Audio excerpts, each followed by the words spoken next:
It's Lil Riza checking in with my man Taco Talks. It's Miyako here from Taco Talks, aka Young Taco. We had Lil Riza in here today. We're in here with Mickey, cameraman. Shout out to everybody. Let's get this interview started. So what you already know, you Lil Riza. Where did the name come from? Man, came from back when. I was gonna explain it a little later. Yeah. A little more later on, y'all understand. I'll tell y'all a little more where it came from. But right now, I'm just building around the name because it's got so much buzz on it. Yeah. So, aside from that, what helps you start getting rapping?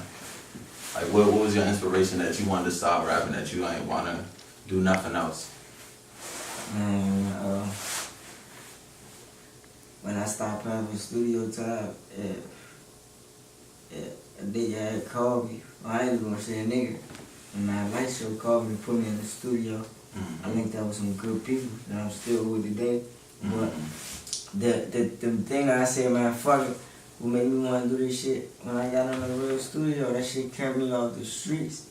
So as I'm in the studio, I'm like, man, this shit better than being on the streets, really. Yeah. This shit better than working. Because I done seen some shit go down when they get paid. Yeah. And eventually I started getting paid, so I said, I ain't never had no easier money.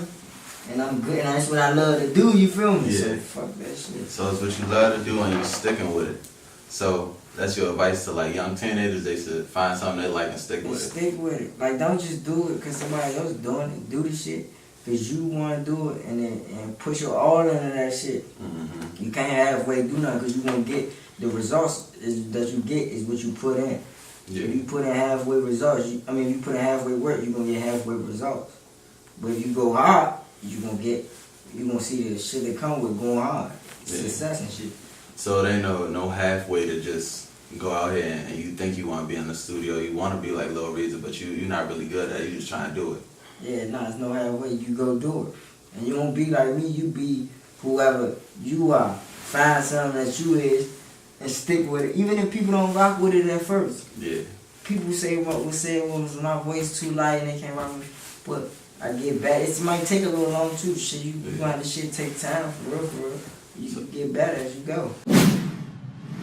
Speaking of being like me, people whenever somebody talk about a new Lil Riza song, anything that's out, or whenever I'm looking on Spinrilla, people will say, "Oh, he sound like Glizzy. Who is this?" How do you deal with stuff like that? Pay no mind, do me. Yeah. When everybody talk about that other shit, I just do me. I know, I put myself above all that type of shit anyway.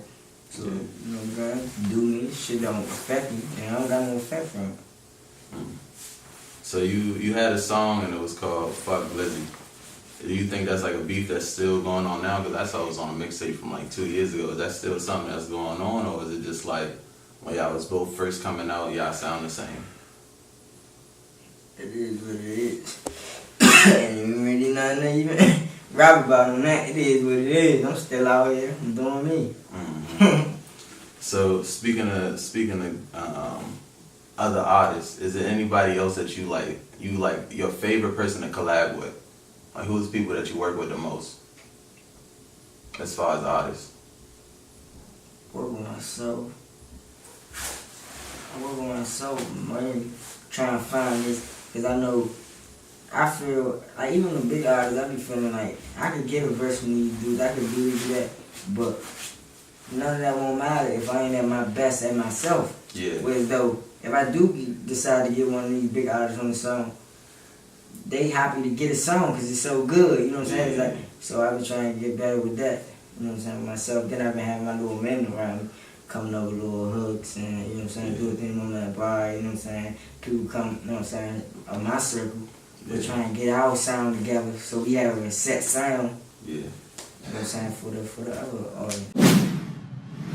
So with that, with fans, listeners, and family and all of that, what would you say is like a point that you can tell everybody I made it? Is it like when your song's on the radio? Is it when you hit like 200,000 on Twitter or Instagram? When your song playing on the radio or you touring somewhere? What would be your sign? I made it ain't the radio because I'm already on the radio. Yeah. It ain't the fucking radio. It's I'm moving my family, I'm moving me, you know what I'm saying? We real, that's made it. Real money, real talk. It ain't about the music. The music make it itself. It's the shit. I'm gonna make the good best music I can make. It ain't gonna be no shit music, you know what I'm saying? It's not about that. And about that ain't made it. Made it is really making it. It ain't about the change, clothes, get that shit. That shit easy to get. That ain't making it. That's just flashy. You can do that. Niggas do that every day. Making it is put your family, you, everybody better living in a better position where you can't even find them or something. That's making it to me. Right? Yeah. You were saying that, like, buying new clothes and all that, would you say that you got your own kind of swag? You ain't worrying about what everybody is promoting and be hyping all of that? Yeah, I ain't caught up on that shit. I do what it is, do what it do. I ain't caught up on that shit. I been having clothes and I have too many clothes. I can give clothes away. That's why when people talk about, I don't think about that shit. That shit, motherfucker will come over, they make their own clothes and wear that shit every day. I ain't think about it. You was also saying, you was talking about moving out. So you been in DC your whole life? Yeah. I don't live in DC right now. I live in Maryland right now, but I've been in DC my whole life. My mother live across the street from the hood. I'm shit in the hood. Yeah. We went in the hood, you know what I mean? This shit ain't no bluff. I ain't no nigga that's saying he from DC, but he been waking up in Maryland every day. This shit, I wake up in the trench. I gotta wake up in the poverty and the real shit. I had to wake up through the shit, go through it. If I wanted to get home, I had to go down Benton Road. I'm doing the same thing people out here probably already doing. The young niggas that they thinking they caught the train in the studio, they looking at them like, nigga, this shit I've been through all that, you know. Yeah. I ain't no better than them. They can do what I did. I come from that shit. I ain't come from, you know. Yeah. Just made a couple moves to get to a couple places and do a couple things. Yeah. Anybody can do that. What else I was gonna say? So you say you've been in DC all of this time. What would you say is your favorite part of DC? Hey, what? Shit, Or Georgetown. Alright. And have you been up there since like all the changes and all of that? Yeah, fuck yeah.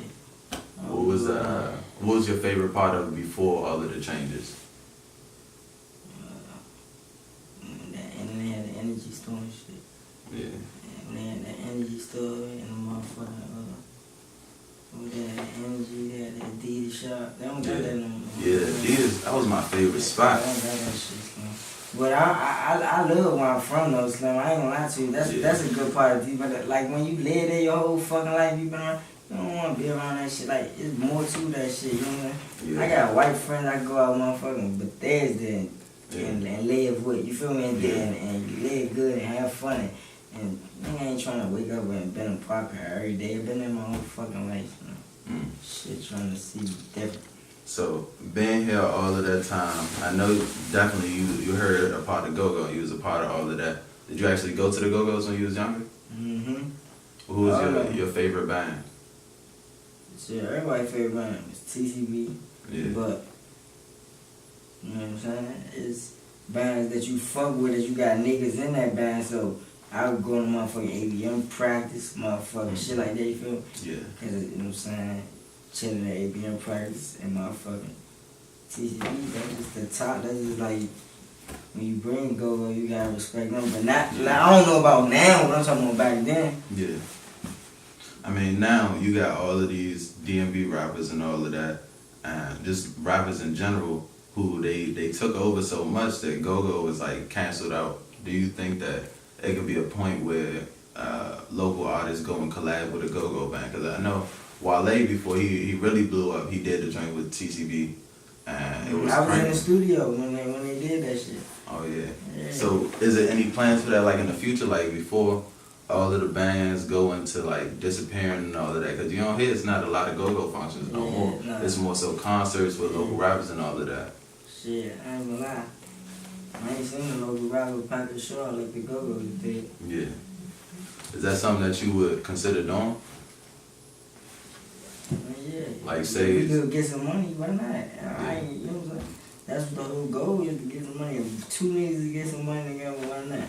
And I come from the shit, and the shit is already established. Why not? People be looking at, oh, this some Bama shit, Bama. But you was just listening to it when it was, you feel me? You can't forget where you come from or what. You can't, you know what I'm saying? That's acting big and bougie. Nah, that shit ain't, you know what I'm saying? I ain't gonna cut, nigga ain't gonna act big and bougie. gotta respect where you come from, what your culture was, and all that shit. You know what I'm saying? Thank you for interviewing with us today. Okay. Lil Riza, Young Taco, aka Miyako from Taco Talks. We're wrapping it up. Fuck fake chain, got a real one. Fuck a BB, I need a real one. Down for the show, that's a real one. You want a fake shit, you need a real one. When you on the same team, cause we ain't get in the same place. You ain't getting high as me, cause we ain't getting the same check. I got a little more money, but still got the same ways. I got bitches in the trenches, the one set in the dishes. I got bitches on motor, but long as you know it's stitches. If you talking about doing my dick, if you talking about doing it, I'm ready. Rapping, M6, with the bottoms, is all I kick. They don't kick how I kick. And I came from the church. And I've been rocking design. Softies is where you can find them. Where you might see no patties. But you might see some ass.